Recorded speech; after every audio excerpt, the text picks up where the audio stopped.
പ്രതിപക്ഷ പ്രതിഷേധത്തിൻ്റെ പശ്ചാത്തലത്തിൽ ആരോഗ്യവകുപ്പ് മന്ത്രി വീണ ജോർജിൻ്റെ സുരക്ഷ കുട്ടി എന്ന് ഞങ്ങളുടെ ബ്യൂറോ റിപ്പോർട്ട് ചെയ്യുന്നു. ആരോഗ്യവകുപ്പ് മന്ത്രിയുടെ ഔദ്യോഗിക വസതിയിലും മന്ത്രി പങ്കെടുക്കുന്ന പരിപാടികളിലും കൂടുതൽ പോലീസുകാരെ വിന്യസിച്ചു കഴിഞ്ഞു. അതിനിടെ സുരക്ഷാ വിഷയങ്ങളിൽ ഉദ്യോഗസ്ഥർക്ക് ആരോഗ്യവകുപ്പ് നൽകുന്ന നിർദ്ദേശം പാലിക്കപ്പെടുന്നില്ലെന്ന വിലയിരുത്തലും പുറത്തുവരുന്നു. കേരളത്തിലെ എല്ലാ മെഡിക്കൽ കോളേജുകളിലും സമാന അവസ്ഥയെന്ന വിലയിരുത്തലുണ്ട്. വീഴ്ച വരുത്തിയ ഉദ്യോഗസ്ഥർക്കെതിരെ കർശന നടപടിക്കും നീക്കമുണ്ടാകും.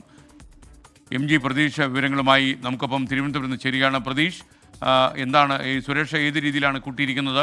അത്തരമൊരു സുരക്ഷാ വെല്ലുവിളി ആരോഗ്യവകുപ്പ് മന്ത്രിക്ക് തൽക്കാലം ഉണ്ടോ? SKN കോട്ടയം മെഡിക്കൽ കോളേജിലുണ്ടായ അനാസ്ഥയുടെ പശ്ചാത്തലത്തിൽ ആരോഗ്യമന്ത്രി വീണ ജോർജിനെതിരെ വ്യാപകമായ പ്രതിഷേധമാണ് അരങ്ങേറുന്നത്. സംസ്ഥാനതല പ്രതിഷേധത്തിനാണ് വിവിധ പ്രതിപക്ഷ പാർട്ടികൾ ആഹ്വാനം ചെയ്തിരിക്കുന്നത്. ഇതിന്റെ ഭാഗമായി തിരുവനന്തപുരം ജില്ലയിലടക്കം വലിയ പ്രതിഷേധ പരിപാടികൾ പാർട്ടികൾ സംഘടിപ്പിച്ചിട്ടുണ്ട്. ഈ പശ്ചാത്തലത്തിലാണ് ആരോഗ്യമന്ത്രിയുടെ സുരക്ഷ കൂട്ടിയിരിക്കുന്നത്. ഞാനിപ്പോൾ നിൽക്കുന്നത് ആരോഗ്യമന്ത്രിയുടെ ഔദ്യോഗിക വസതിയായ തൈക്കാട് ഹൗസിന് മുന്നിലാണ്. ഇവിടെ 100ഓളം പോലീസുകാരെയാണ് ഈ സുരക്ഷയ്ക്ക് വിന്യസിച്ചിരിക്കുന്നത്.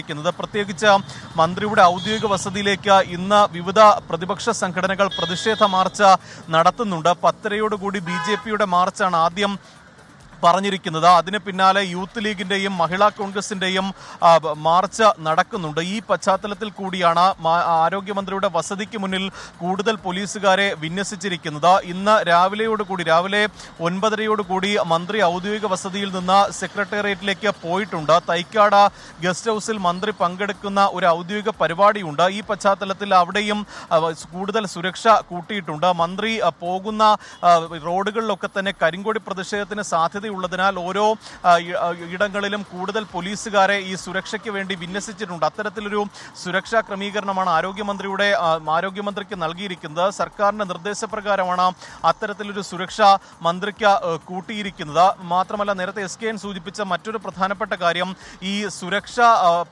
നടപടികൾ പാലിക്കുന്നതിൽ ഉദ്യോഗസ്ഥർക്ക് വീഴ്ചയുണ്ടായി എന്നുള്ള പ്രാഥമിക വിലയിരുത്തലാണ് ആരോഗ്യവകുപ്പിനുള്ളത്. അത് കോട്ടയം മെഡിക്കൽ കോളേജിലെ സംഭവം ഉൾപ്പെടെ ഉദ്യോഗസ്ഥർക്ക് ഉണ്ടായിട്ടുണ്ട്. ഈ സുരക്ഷാ ഓഡിറ്റുമായി ബന്ധപ്പെട്ട പല നിർദ്ദേശങ്ങളും ആരോഗ്യവകുപ്പിൽ നിന്ന് താഴെ തട്ടിലേക്ക് നൽകിയിരുന്നു. ആരോഗ്യമന്ത്രിയുടെ അധ്യക്ഷതയിൽ ചേർന്ന ഓഡിറ്റ് യോഗത്തിൽ തന്നെ കോട്ടയം മെഡിക്കൽ കോളേജിലെ ഉൾപ്പെടെയുള്ള കെട്ടിടങ്ങളുടെ ശോചനീയാവസ്ഥ സൂചിപ്പിച്ചതാണ്.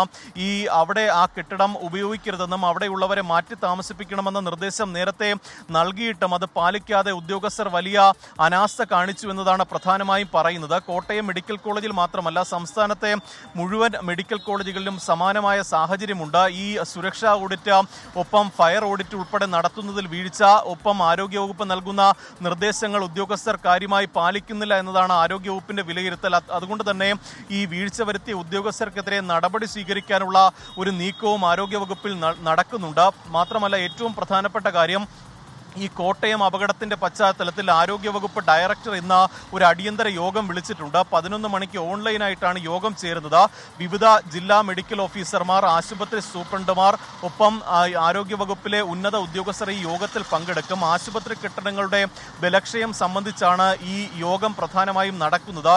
ഈ സംസ്ഥാനത്തെ ആശുപത്രി കെട്ടിടങ്ങളുടെ ബലക്ഷയങ്ങളുള്ള കെട്ടിടങ്ങൾ കണ്ടെത്തി എത്രയും വേഗം പ്രശ്നപരിഹാരത്തിനുള്ള നിർദ്ദേശങ്ങളായിരിക്കും ഈ യോഗത്തിൽ ഉണ്ടാവുക. SKN MG പ്രതീഷാണ് വിവരങ്ങളുമായി നമുക്കൊപ്പം ചേർന്നത്.